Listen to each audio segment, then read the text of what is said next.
Hi friends, welcome to Sankalp study success. And ఈరోజు సెషన్లో మీకు జనరల్ అకౌంటింగ్ ప్రిన్సిపల్స్లో సిరీస్ 4 అండి.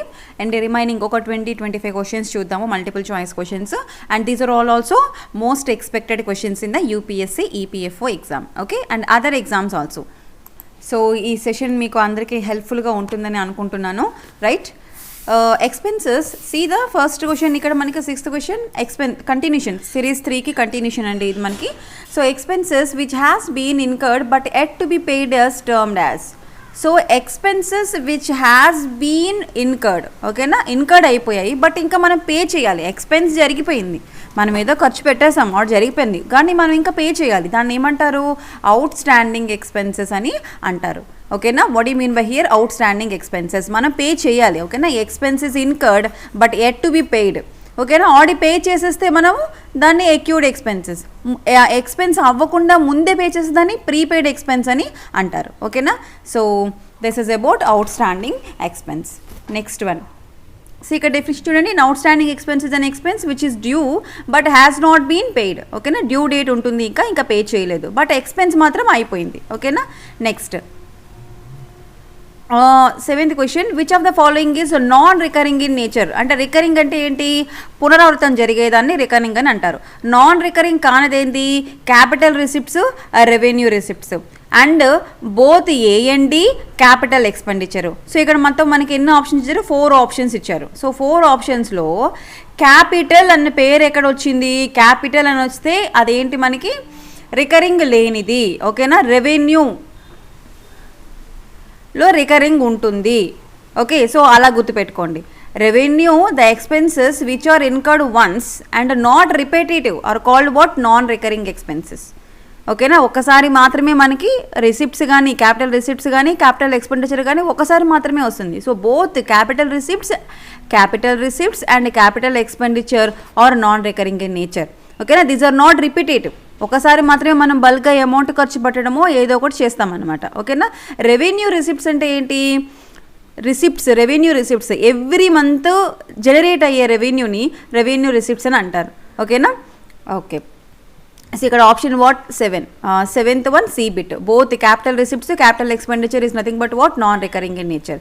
Next, if we withdraw cash or take a goods for personal use, same is termed as, ఓకేనా. మనము for example మన బిజినెస్లోని క్యాష్ని withdraw చేసుకున్నా, లేకపోతే గూడ్స్ని మన పర్సనల్ యూజ్, ఈ నేమ్ ఇక్కడ ఇంపార్టెంట్, పర్సనల్ యూజ్ కోసం తీస్తే దాన్ని ఏమంటారంటే డ్రాయింగ్స్ అని అంటారు, ఓకే. సో ఇక్కడ మనకి ఏదైనా మన పర్సనల్ యూజ్ గురించి క్యాష్ విత్డ్రా చేసుకుంటే దాన్ని ఏమంటారమ్మా? డ్రాయింగ్స్ అంటారు. It is not A purchase, sales, profit. అసలు ప్రాఫిట్ అనేది కానే కాదు. సో ఇక్కడ మన ఆప్షన్ తీసేయచ్చు. సేల్స్ కాదు, ఓకేనా, పర్చేస్ కాదు. So what is the answer here? Drawing. Drawings account is an accounting record maintain to track the money withdrawn from the business by its owner. అంటే ఫర్ ఎగ్జాంపుల్ మీరు ఒక business పెట్టారు, ఓకేనా. You are the owner of that business, okay. So మీరు ఒక ఎంతో మీరే పెట్టిన బిజినెసే, ఇది మీ బిజినెసే, మీరే ఓనర్స్, కానీ మీ అవసరానికి, మీ పర్సనల్ యూజ్కి కొంత అమౌంట్ని ట్రాన్సాక్షన్ జరుగుతూ ఉంటాయి కదా. ఫర్ ఎగ్జాంపుల్ ఏదో ఒక బిజినెస్ చేస్తున్నారు, ఇందులో ఒక 10 లక్షలు ఎంతో ఉందనుకోండి, మీ పర్సనల్ యూజ్కి ఒక 1 lakh తీసుకున్నారనుకోండి, దాన్ని ఏమంటారు? డ్రాయింగ్స్ అని అంటారు, ఓకేనా. డ్రాయింగ్ అకౌంట్ నుంచి అమౌంట్ అనేది డెబిట్ అవుతుంది అనమాట, okay. Next one, the debts which are to be repaid within a short period, తక్కువ టైంలో, ఓకేనా. విత్ ఇన్ ఏ 1 year లేకపోతే అంతకన్నా తక్కువ పీరియడ్లో మనము చెల్లించే వాటిని ఏమంటారు? సీ హియర్, ద డెట్ అంటే ఏంటి? అప్పులు తీర్చాల్సిన బాధ్యత ఎవరిది? దాన్ని ఏమంటారు? లయబిలిటీ అని అంటారు. సో ఇక్కడ డెట్ అని ఎప్పుడైతే వచ్చిందో which are to be repaid అన్నారో, సో ఆన్సర్ లయబిలిటీ ఉండాలి. ఆ లయబిలిటీ మనకి కరెంట్ లయబిలిటీయా, కాంటిజెంట్ లయబిలిటీ అనేది మనం చెక్ చేసుకోవాలి, ఓకేనా. సో మనకి లయబిలిటీస్లో షార్ట్ టర్మ్ లయబిలిటీస్ ఉంటాయి, అలాగే లాంగ్ టర్మ్ లయబిలిటీస్ ఉంటాయి. షార్ట్ టర్మ్ లయబిలిటీస్ అంటే ఏంటి? విత్ ఇన్ 1 yearలో చెల్లించే వాటిని షార్ట్ టర్మ్ లయబిలిటీస్ అంటారు, ఓకేనా. లాంగ్ టర్మ్ లయబిలిటీస్ అంటే ఏంటి? మోర్ దాన్ 1 year చెల్లించే వాటిని, అంటే after A year. For example మీరు ఇంటి కోసం ఒక లోన్ తీసుకున్నారు, మీ ఇంటి కోసం. సో దీన్ని విత్ ఇన్ 1 yearలో కంప్లీట్ అయిపోతుందా? దీనికి ఒక 50 months, నాట్ 50 months, కొన్ని 10 years అలా ఉంటుంది, ఓకేనా. దాని లోన్ అమౌంట్ అంటే మోర్ దాన్ 1 year, దీన్ని ఏమంటారు? లాంగ్ టర్మ్ లయబిలిటీస్ అని అంటారు, ఓకేనా. సో షార్ట్ టర్మ్ లయబిలిటీస్ అంటే ఏంటి? Current liabilities, CL. Long term liabilities what? Non current liabilities NCL. Okay, short term liabilities with in 1 yearలో తీర్చే వాటిని ఏమంటారు, కరెంట్ లయబిలిటీస్ అని అంటారు. లాంగ్ టర్మ్ లయబిలిటీస్ అని వేటిని అంటారు, నాన్ కరెంట్ లయబిలిటీస్ అని అంటారు. సో షార్ట్ పీరియడ్ అన్నారు కాబట్టి what is the answer, current liabilities is the answer. ఓకేనా, not contingent and not fixed assets. Fixed assets అసలు కానే కాదు and all of the above కాదు. Okay, then next question. The long term asset that have no physical existence but possess a value is known as. ఇది long term asset అండి. ఓకేనా, but physical existence ఉండదు, అంటే మన కంటికి కనిపించదు. Okay, దానిని ఏంటంటారు, కరెంట్ అసెటా, ఫిక్స్డ్ అసెట్సా, ఇంటాంజిబుల్ అసెట్సా, ఇన్వెస్ట్మెంట్సా? Okay, so among these answers, okay, what is the correct one, intangible assets. So మనకి assets లో different types tangible, intangible అలా ఉంటాయి అన్నమాట. So assets can be divided into tangible assets and intangible assets. Okay, ఈ tangible assets అంటే ఏంటి, మన కంటికి కనిపించేవి, ఫిజికల్ ఎగ్జిస్టెన్స్ ఉండే వాటిని ఏమంటారు, tangible assets అంటారు.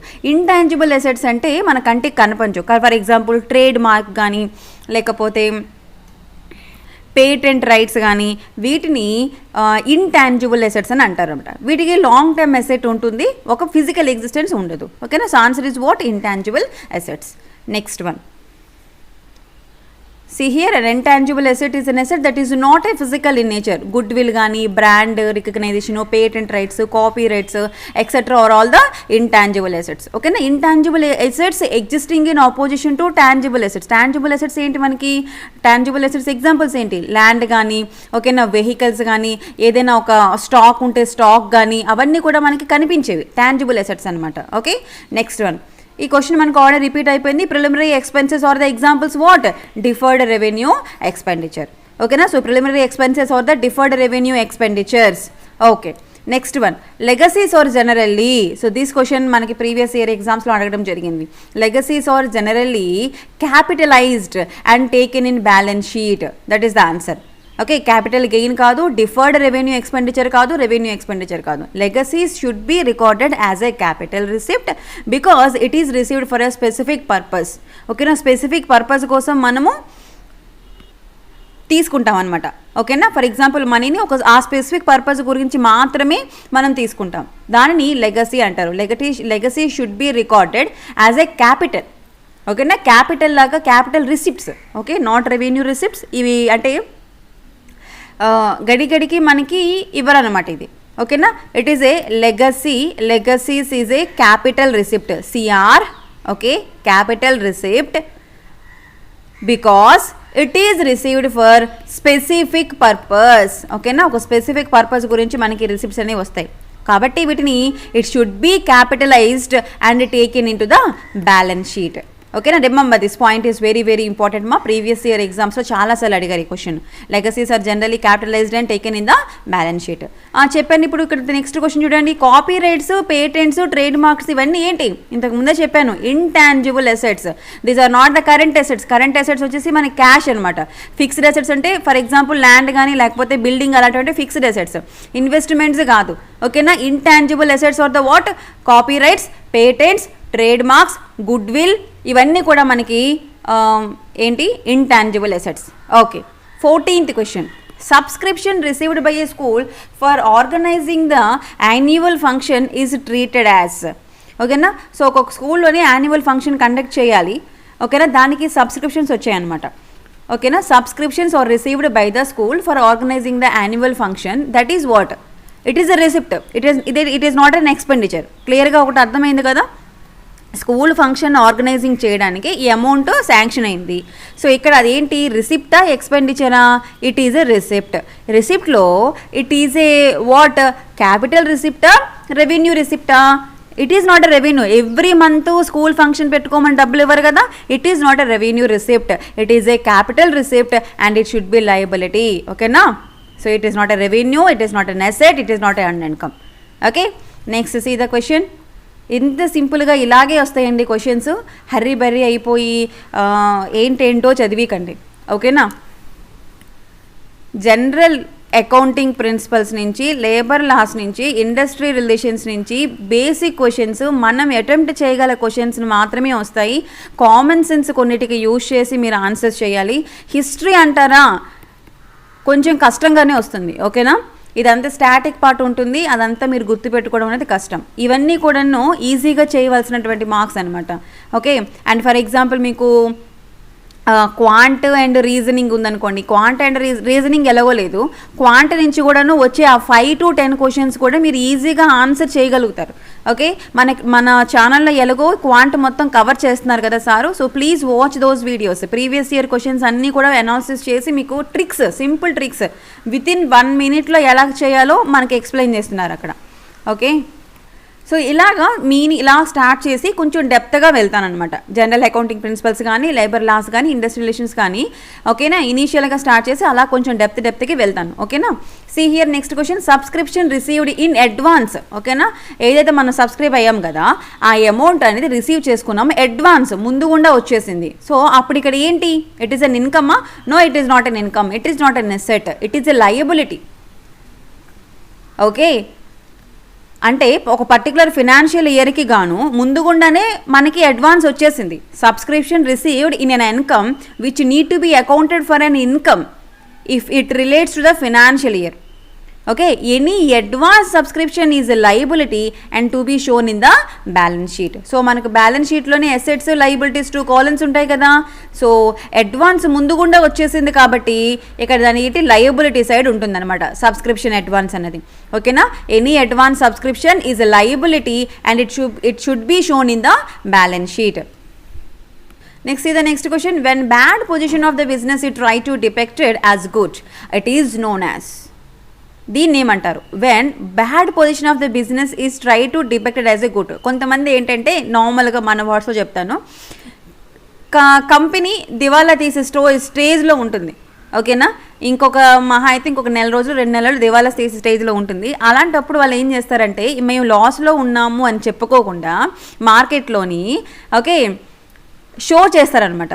అవి చేసి ఇవి చేసి సడన్గా అడ్వర్టైజ్మెంట్స్ చేసి అవి చేసేసి రకరకాలుగా వాళ్ళు పేరు తెచ్చుకొని అసలు ఓకే కంపెనీ బాగానే ఉంది, కంపెనీ బాగోలేదు అంటే షేర్స్ పడిపోతాయి. షేర్స్ అందరూ ఎవరైతే షేర్స్ పెట్టుకున్నారో మన డబ్బులు ఉండవు కదని చెప్పి వెంటనే షేర్స్ పడిపోతాయి ఆటోమేటిక్గా. ఓకేనా, గుడ్ విల్ పడిపోతుంది, వాళ్ళకు ఉన్నటువంటి ఆ ట్రేడింగ్ మార్క్ ఏదైతే ఉందో అవన్నీ పడిపోతాయి అనమాట. సో దాని నుంచి బయటపడడానికి కొన్ని బడా కంపెనీస్ ఏం చేస్తాయంటే విండో డ్రెస్సింగ్ అంటే ఏంటి, they try to depicted as a good. Okay, so here when a bad position of the business is tried to depicted as a good is what window dressing అంటారు. it is not a personal bias, price level changes కాదు, all of the above అంతకన్నా కాదు. Okay, so window dressing is a strategy that is used by the mutual funds and other portfolio managers near the year or quarter and end to improve the appearance of the fund's performance before presenting it to clients and shareholders. అదే వాళ్ళ యొక్క క్లయింట్స్కి share హోల్డర్స్కి చెప్పే ముందు నీట్గా ఏంటి show చేస్తారనమాట. That is window dressing. Okay, next advertisement is what? It is an expenditure. Okay, ఇందులో doubt లేదు. అడ్వర్టైజ్మెంట్ అనేది మనకి ఇక్కడ ఏంటి ఎక్స్పెండిచర్. అయితే ఈ ఎక్స్పెండిచర్లో రెవెన్యూ ఎక్స్పెండిచరా, క్యాపిటల్ ఎక్స్పెండిచరా? సో ఇక్కడ చూడండి, అడ్వర్టైజ్మెంట్ ఈజ్ ఏ రెవెన్యూ ఎక్స్పెండిచరా, క్యాపిటల్ ఎక్స్పెండిచరా, డిఫర్డ్ రెవెన్యూ ఎక్స్పెండిచరా, నన్ ఆఫ్ ద అబోవ్. నాకు ఎప్పుడు ఈ క్వశ్చన్ కన్ఫ్యూజన్ అండి. ఓకేనా, actually it is a revenue expenditure as well as deferred revenue expenditure. మన ప్రీవియస్ సిరీస్ చూసుకున్నా కూడాను ఒక దగ్గర advertisement is a deferred revenue expenditure అని ఇచ్చారు. ఎందుకు అంటే సో దాని కారణంగా ప్రజెంట్ అది రెవెన్యూలోంచి మనం తీసి ఖర్చు పెడతాము. ఓకే, సో దాని నుంచి మనకి ఆఫ్టర్ 2 to 3 years తర్వాత బెనిఫిట్స్ ఉంటాయి, కంపెనీకి ప్రాఫిట్ ఉంటుంది, కాబట్టి అడ్వర్టైజ్మెంట్ చేస్తాము. So that is deferred revenue expenditure అంటారు. సో కొన్నిటి దగ్గర ఆన్సర్ ఏమి ఇచ్చారంటే it is recurring in nature. ఓకేనా, so that is why it is a revenue expenditure అని అన్నారన్నమాట. సో ఇక్కడ బోత్ ద ఆన్సర్స్ కరెక్ట్. మనకి ఎగ్జామ్లో ఈ క్వశ్చన్ వస్తే మోస్ట్లీ నేను డిఫర్డ్ రెవెన్యూ ఎక్స్పెండిచర్ని ప్రిఫర్ చేస్తానండి ఆన్సర్. ఓకేనా, so both the answers are correct in my point of view. Okay, revenue expenditure and deferred revenue expenditure please ఒకసారి కూడా మీరు క్లారిఫై చేసుకోండి. ఓకేనా, and next one, which of the following is not a deferred revenue expenditure? ఓకేనా, not. So ఇక్కడ prepaid expenses, preliminary expenses ఏవైతే ఉన్నాయో అవి మనకి డిఫర్డ్ రెవెన్యూ అనే చెప్పాను కదా. So this is a deferred revenue. So that is preliminary, అది ప్రీపెయిడ్. బోత్ ఆర్ కొంచెం సేమ్గా ఉన్నాయి కదా, ముందుగుండా పే చేసినవి ఏంటి మనకి, that is also defied. You see here, this is a deferred revenue expenditure. ఓకేనా. హెవీ అడ్వర్టైజ్మెంట్ ఎక్స్పెన్సెస్ చూడండి, ఇక్కడ మనకి heavy advertisement expenses previous question advertisement is revenue expenditure అన్నారు, మళ్ళీ ఇక్కడ heavy advertisement expenses deferred revenue expenditure అని అంటున్నారు. ఓకేనా. So this is also DRE. Okay. So ఇంకా రిమైనింగ్ మిగిలిపోయింది ఏంటి, legal expenses which are incurred in the defending a suit or a breach of contract. ఓకేనా. సో ఏదైనా ఒక సూట్ డిఫెండ్ చేసినప్పుడు లీగల్ ఎక్స్పెన్సెస్ ఏవైతే ఉన్నాయో వాటిని డిఫర్డ్ రెవెన్యూ ఎక్స్పెండిచర్స్ అంటారా. సో దీని కారణంగా మనకి ఏమైనా లాభం ఉంటుందా? Next, it is a revenue expenditure. Okay, it is not a deferred revenue expenditure. Deferred revenue ఎక్స్పెండిచర్కి డిఫరెన్స్ ఏంటంటే నెక్స్ట్ 2 to 3 years తర్వాత మనకి ఇప్పుడు చేసినట్టు ఖర్చు కారణంగా మనకి నెక్స్ట్ ఏమంటారు ప్రాఫిట్ ఉంటుందన్నమాట. ఓకేనా. సో లీగల్ ఎక్స్పెన్సెస్ ఏవైతే ఉన్నాయో it is a breach of contract is a revenue expenditure account.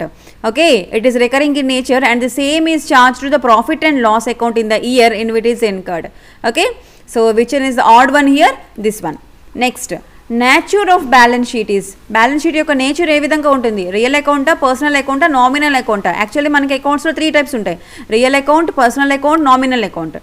Okay, balance sheet అన్నది మనకేంటి, it is a financial statement మా. It is a financial statement that reports a company's assets and liabilities and shareholders equity అవన్నీ ఉంటాయి మనకి balance షీట్లోని. It is not a real account, it is not a personal account, it is not a nominal account. Okay, so ఇది ఒక specific account అంటే ఏమి కాదు. Balance sheet అనేది ఒక కంపెనీ యొక్క ఫినాన్షియల్ పొజిషన్ని, ఫినాన్షియల్ స్టేట్మెంట్ని, ఒక కంపెనీ యొక్క లైబిలిటీస్ని, ఎసెట్స్ని తెలుపుతుంది మనకి.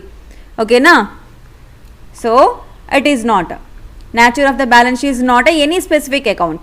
Next, trial balance is a, trial balance, is this any specific account? It is not a specific account. Trial balance sheet lo ivevi specific account kaadu. Okay na, it is a list for all general ledger accounts. Trial balance deniki use chestamu, it is a list of all the general ledger accounts, both revenue and capital, that contained in the ledger of the business. ఓకేనా. So మీకు నేను class చెప్పాను, ledger అంటే ఏంటి, journal అంటే ఏంటి, after that the trial balance, then we have the profit and loss account, and then we have the balance sheet. ఓకేనా, this are all the accounting process. Okay, next one, it is trial balance also not a specific account మా. Amount spent in connection with obtaining a license for business commencement. Amount spent in connection with obtaining a license. Okay, మీరు ఒక business పెట్టారు, ఆ business start చేయడానికి మీరు licence apply చేయాలి government దగ్గర. ఓకేనా, ఆ లైసెన్స్ అప్లై చేయడానికి మీరు ఖర్చు పెట్టింది ఏదైతే ఉన్నారో, అమౌంట్ స్పెండ్ చేశారో, ఆ అమౌంట్ ఏంటి, it is a revenue, it is an expenditure. Okay, ఇక్కడ మీకు రిసిప్ట్స్ ఏమీ రాలేదమ్మా. మీరు ఒక బిజినెస్ పెట్టాలనుకుంటున్నారు, you want to start a business. ఓకేనా, ఫర్ ఎగ్జాంపుల్ ఒక రెస్టారెంట్ పెట్టాలనుకుంటున్నారు అనుకోండి. ఓకేనా, ఆ రెస్టారెంట్కి ఖచ్చితంగా మీకేంటి, ఫుడ్ ఆఫీసర్స్ నుంచి, గవర్నమెంట్ నుంచి శాంక్షనింగ్ కావాలి, లైసెన్స్ కావాలి, మీరు క్వాలిటీ ఫుడ్ ప్రొవైడ్ చేస్తున్నారని చెప్పాలి. అవునా, ఆ లైసెన్స్ ప్రాసెస్కి అయిన ఖర్చు అయితే ఉందో, అమౌంట్ మీరు అయితే స్పెండ్ చేశారో, ఇట్ ఈస్ యువర్ స్పెండింగ్స్ కాబట్టి ఇట్ ఈస్ ఎక్స్పెండిచర్. ఓకే, ఈ ఎక్స్పెండిచర్ నవ్ ఇప్పుడు ఇస్ క్యాపిటల్ ఎక్స్పెండిచరా, రెవెన్యూ ఎక్స్పెండిచరా? ఇది మీరు ఈ లైసెన్సింగ్ కోసం ఎవ్రీ మంత్ గవర్నమెంట్కి మనీ కడతారా? ఓకేనా, కట్టరు కదా. So it is not A revenue, it is A capital expenditure. ఒక్కసారి మాత్రమే మనము లైసెన్స్ కోసం ఖర్చు పెడతామన్నమాట. దాని యొక్క లైసెన్స్ అనేది 3 years 5 years ఇస్తారు, మళ్ళీ 5 years అయితే రెన్యూవల్ చేసుకుంటాం. Okay, but it is not in the recurring in nature. Okay, యాక్చువల్గా license is obtained more than 1 year కాబట్టి దీనిని క్యాపిటల్ ఎక్స్పెండిచర్ అని అంటారు. నార్మల్గా మనము ఎప్పటికప్పుడు లైసెన్స్కి రెన్యువల్ చేయించుకుంటూ ఉంటాం, but it more than 1 year మనం లైసెన్స్ తీసుకుంటాం కాబట్టి it should be considered as a capital expenditure మా. ఓకేనా, so capital expenditure or capital expense, దీన్ని ఏమంటారు, క్యాపెక్స్ ఆర్ క్యాపెక్స్ ఇలా అంటారు అనమాట. Cap X, capital expenditure is the money an organization or corporate entity spends to buy, maintain or improve its fixed assets or long term assets. Okay నా, వాళ్ళ దగ్గర ఉన్నటువంటి already fixed అసెట్స్ని improve చేసుకోవడము లేదా long term అసెట్స్ని maintain చేయడం కోసం use చేసే money ఏదైతే ఉందో దాన్ని ఏమంటారు, క్యాపిటల్ ఎక్స్పెండిచర్ అని అంటారు. ఓకేనా, next legal fees to the acquire the property. It is also what, మనం ఫీజ్ పే చేస్తున్నాం, ఇట్ ఈస్ ఆల్సో ఎక్స్పెండిచర్. రెవెన్యూనా క్యాపిటలా అంటే మీరు ప్రాపర్టీ ఒకసారి కొంటారా, రోజు కొంటారా? Okay, that depends on your assets. ఓకేనా, మీకు అంత సామర్థ్యం ఉంటే మీరు ప్రతిరోజు 1,000 కోట్ల రూపాయలు కొంటారు. బట్ నార్మల్గా అయితే కనుక ఓకే, ప్రాపర్టీ ఒకసారి కొంటారు, ఆ ప్రాపర్టీ కొన్నప్పుడు లీగల్ ఫీజు ఒక్కసారే పే చేస్తారు, right? So is this revenue expenditure or capital expenditure? It is not recurring in nature, it is non recurring. ఓకేనా, రెవెన్యూ ఇది రికరింగ్ కాదు కాబట్టి it is what? Capital expenditure. ఒక ఫిక్స్డ్ అసెట్ని మనం కొనే ముందు పర్చేసింగ్ ప్రైస్ ఉంటుంది, ఇంపోర్ట్ డ్యూటీస్ ఉంటాయి, ఓకేనా, నాన్ రిఫండబుల్ ట్యాక్సెస్ ఉంటాయి, లెవీస్ ఉంటాయి, వీటన్నిటిని కూడా మనం పే చేస్తాం కదా. So these are all includes what? Capital expenditure మా. Okay, next interest on loan. ఇది చూడండి, ఇది ఎక్స్పెండిచర్. కానీ మీరు ఫర్ ఎగ్జాంపుల్ బ్యాంక్లో 10 lakhs లోన్ తీసుకున్నారమ్మా, ఓకేనా, 10 లక్షల లోన్ తీసుకున్నారు. 10 లక్షల లోన్కి గాను మీరు 50 నెలలు కట్టాలి. నెలకి ఎంతో, ఫర్ ఎగ్జాంపుల్ ఒక 40,000 రూపాయలు కట్టాలనుకోండి every month.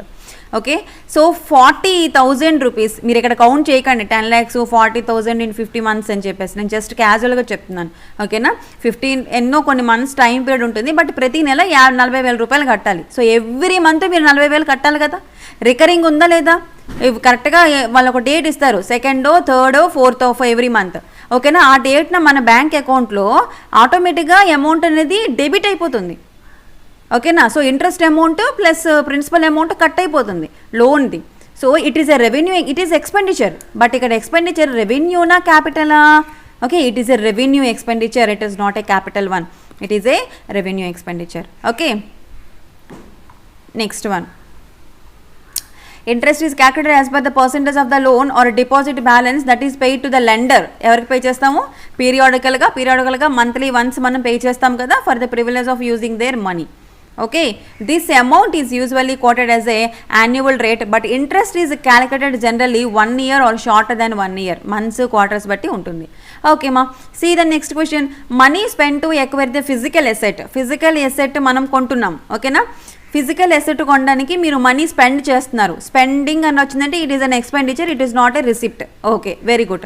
So capital expenditure, revenue expenditure, మళ్ళీ ఇక్కడ 2 questions. ఫిజికల్ ఎసెట్, మీరు ఒక ల్యాండ్ కొంటున్నారు, లేకపోతే ఒక వెహికల్ కొంటున్నారు, ఒక హౌస్ కొంటున్నారు, ఇవన్నీ ఫిజికల్ ఎసెట్సే కదా, రైట్? మన కంటికి కనిపించేవే కదా, రైట్? ఒకసారే కొంటాం కదా, మళ్ళీ కొనం కదా.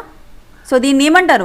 క్యాపిటల్ ఎక్స్పెండిచర్ అని అంటారు. ఓకేనా, the cost of an item fixed assets comprises it's purchases price including import duties ఉంటాయి, అదర్ నాన్ రీఫండబుల్ ట్యాక్సెస్ ఉంటాయి. మనం ట్యాక్స్ పే చేసింది it is not a refundable one, అందుకే నాన్ రీఫండబుల్ ట్యాక్స్ అని అన్నారు. ఓకేనా, ఆరు కొన్ని ఏమైనా లెవీస్ ఉంటాయి, లెవీస్ అవి పే చేస్తాము. And any directly attributable cost of its bringing the asset to its working condition for its intended to use, any trade discounts and rebate deducted in arriving the purchasing price. These are all what? Capital expenditure. Okay, see the next question. Outsiders claim against the business is called. Outsiders, బయట వాళ్ళు ఈ మన యొక్క బిజినెస్కి పట్ల claim చేసుకుంటున్నారు, వాళ్ళని ఏమంటారు? Liability. Outsiders claim against our business is called what? Liability. ఇక్కడ liability అంటే is typically an amount is owned by the company to the suppliers or bank or lender. ఇప్పుడు ఫర్ ఎగ్జాంపుల్ మీకు ఒక business ఉందండి, ఓకేనా, you have some business, ఓకేనా.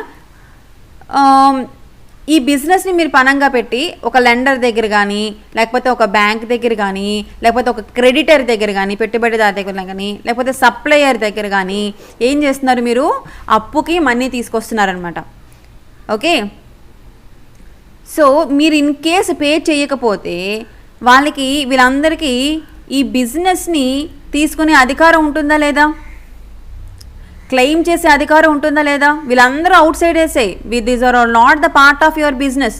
మీరు ఈ లెండర్స్ ఎవరైతే ఉన్నారో, లెండర్ కానీ, బ్యాంక్ దగ్గర అప్పు తీసుకొచ్చిన సప్లయర్స్, బ్యాంక్లో మనకు షూరిటీ పెడతాము, వాళ్ళు ఒక టైం ఇస్తారు, ఆ టైంలో పే చేయకపోతే ఏం చేస్తారు? మనం ఏవైతే షూరిటీ పెట్టామో అవి వాళ్ళు క్లెయిమ్ చేసుకుంటారు కదా. So here outsiders claim against our business is called what? Liability. It is not an income, it is not a capital, it is not a asset. Okay, see here, liabilities can be listed under accounts payable. liabilities ఎక్కడ list చేస్తారు? accounts payable, మనం pay చేయాలి కదా, and are credited in the double entry bookkeeping method of managing accounts. claim is owned by the company, hence it is a liability. ఓకేనా, ఇక్కడ మనకి company అప్పు తీసుకొచ్చింది అంటే అది తీర్చాల్సిన బాధ్యత ఉంది కదా, right? Claim is owned by the company. Hence it is a what? Liability. Next which are the following is not a liability. ఏది బాధ్యత కాదు? బ్యాంక్ ఓవర్ డ్రాఫ్టా, బ్యాంక్ బ్యాలెన్సా, క్యాపిటలా, లోనా? లోన్ తీసుకున్నా మళ్ళీ తిరిగి పే చేయాలి. So it is or liability. Okay, మన బాధ్యత. క్యాపిటల్, ఇన్ కేస్ మనం క్యాపిటల్ అప్పు తీసుకొచ్చి క్యాపిటల్ ఇన్వెస్ట్మెంట్ చేశారంటే it is also liability. Okay, bank overdraft. Bank overdraft అంటే ఏంటి? పే చేయాలి నెక్స్ట్ బ్యాంక్కి. మనకు ఫర్ ఎగ్జాంపుల్ ఒక 50,000 ఇచ్చారనుకోండి వాళ్ళు, బ్యాంక్ వాళ్ళు, మనం 60,000 యూస్ చేసామనుకోండి, ఆ amount remaining over draft amount మనం పే చేయాలి బ్యాంక్కి. It is also liability. ఇందులో ఏది లైబిలిటీ కాదు? Bank balance. ఇక్కడ బ్యాంక్ బ్యాలెన్స్ మీ యొక్క అసెట్ మా, it is not a liability. Okay, ఇక ఇండివిజువల్ పర్సన్కి అయితేనేమి, కార్పొరేషన్కి అయితేనేమి, కంట్రీ ఓన్స్ అయితేనేమి, ఇక్కడ ఏదైతే ఉంటుంది బ్యాంక్ బ్యాలెన్స్ ఏదైతే ఉందో that is treated as an asset. It is not a liability. ఓకేనా? లైబిలిటీ అంటే ఏంటి? మనం సప్లయర్స్ దగ్గర కానీ, బ్యాంక్ దగ్గర కానీ, లెండర్ దగ్గర కానీ, క్రెడిటర్ దగ్గర కానీ, ఏదైనా మనీ అనే కాదు, గూడ్స్ కానీ, సర్వీసెస్ కానీ, లోన్స్ కానీ తీసుకొచ్చామనుకోండి, తర్వాత మీకు పే చేస్తామని, then you are liable. That is దాన్ని లయబిలిటీ అని అంటారు. ఓకేనా? సో ఇక్కడ చూడండి, అసెట్కి లైబిలిటీకి డెఫినేషన్స్ ఇవ్వడం జరిగింది. ఓకేనా? Bank balance own by the company, hence it is an asset. Okay, next ఈ the question. Provisions for bad debts is credited on. Provision for bad debts is created on creditors, sales, purchases, and next option D వచ్చేసి debtors. Option D వచ్చేసి debtors. So ఇక్కడ answer కూడా ఏంటి మనకి? Bad డెట్స్కి provision ఏంటి? That is created on debtors, not creditors. So ఇక్కడ ఏంటంటే bad debts అని వేటిని అంటారంటే, మీరు ఫర్ ఎగ్జాంపుల్ మీరు ఒక వ్యక్తికి ఓకేనా 10,000 రూపీస్ ఇచ్చారు. ఎప్పుడు ఇచ్చి ఆడి 1 year అయిపోయింది. మీరు అడుగుతూనే ఉన్నారు, మీకు ఎప్పటికీ రావడం లేదు. ఓకే, సో అలాగ 2 years అయిపోయింది, 3 years అయిపోయింది, 4 years అయిపోయింది. 10,000 రూపీస్ ఇంకా ఈ పర్సన్ దగ్గర నుంచి ఇంట్రెస్ట్ అమౌంట్ లేదు, ప్రిన్సిపల్ అమౌంట్ లేదు. So this is considered as a bad debt. అంటే ఇక్కడ ఏంటి మీరు కన్సిడర్ చేసుకోవాలి? What is the provision here? Okay, మీకు ఎప్పటికీ ఈ బ్యాడ్ లోన్స్, ఈ పర్సన్ దగ్గర నుంచి మీకు మనీ రాదు. ఓకేనా? You did not get money from this. Already ఈ పర్సన్ ఎస్కేప్ అయిపోయారు అనమాట. ఓకేనా? ఊరు వదిలి వెళ్ళిపోవడమో, దేశం వదిలి వెళ్ళిపోవడమో జరిగిపోయింది. So these are considered as a what? Bad debts. So bad debts is created on where? Debtors. ఓకేనా? Not purchase, not sales, not creditors. Creditors అంటే మనకి ఇచ్చిన వాళ్ళు, మనకి అప్పులు ఇచ్చిన వాళ్ళు, మన మీద పెట్టుబడి పెట్టిన వాళ్ళు creditors. So creditors is not a bad debts. Okay, bad debts ever created on debtors మీద మనకి క్రియేట్ అవుతుంది అనమాట. ఓకే, నెక్స్ట్ ఈ ద నెక్స్ట్ క్వశ్చన్ మా. Assets can be classified as, assets can be classified as fixed assets and current assets. ఓకేనా? Fixed assets అంటే ఏంటి? Land, house, ఇవన్నీ కూడా ఫిక్స్డ్. కరెంట్ అసెట్స్ అంటే ఏంటి? నెక్స్ట్ నిమిషాల్లో నెక్స్ట్ క్యాష్గా మారిపోయే వాటిని కరెంట్ అసెట్స్ అంటారు. So the best example cash is or current asset. Okay, next see the 29th question. So 28th question, option C is the correct one. Okay, next question. Assets are held by the business organization for, assets ఎందుకు మనం business organisation తీసుకుంటాము? క్యాష్లో convert చేయడానిక? మన దగ్గర ఉన్న క్యాష్ని pay చేసి ఒక land కొనడము, ఒక ఏంటి హౌస్ కొనడమో చేస్తాము, రైట్? సో క్యాష్ నుంచే అసెట్స్ కన్వర్ట్ అవుతాయి. మళ్ళీ అసెట్స్ నుంచి క్యాష్లో కన్వర్ట్ చేస్తామా? So option A foolish one ఇక్కడ. Okay, assets are held by business organizations for what? Generating the income, not for resale, none of the ESO. Okay, generating income. తర్వాత మనకి ఫ్యూచర్లో దాని నుంచి ఇన్కమ్ జనరేట్ అవ్వడం కోసం మనం long term అసెట్స్ని తీసుకుంటామమ్మా.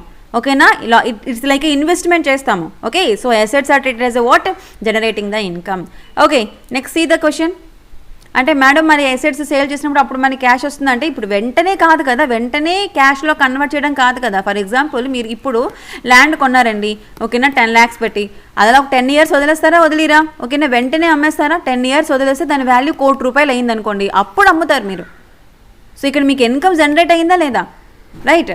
Next one, A proprietor has enjoyed some benefits personally, for example, use of the company's car, then a suitable amount should be treated as. మీకు ఇంతకు ముందే చెప్పాను ఓకేనా. ఫర్ ఎగ్జాంపుల్ మీకు ఒక కంపెనీ ఉంది, మీరు ఒక బిజినెస్లోని మీ ఆ బిజినెస్ యొక్క కార్ యూజ్ చేసుకున్నా, లేకపోతే ఆ యొక్క గూడ్స్ మీ పర్సనల్ గురించి మీరు యూజ్ చేసుకున్నా, ఏదైతే అమౌంట్ డైలీ రొటేషన్లో ఉన్న అమౌంట్ని మీ పర్సనల్ యూజ్ గురించి యూజ్ చేసుకున్నా దాన్ని డ్రాయింగ్స్ అంటారు. It is not A expense, it is not A revenue, it is not A expenditure. ఓకేనా.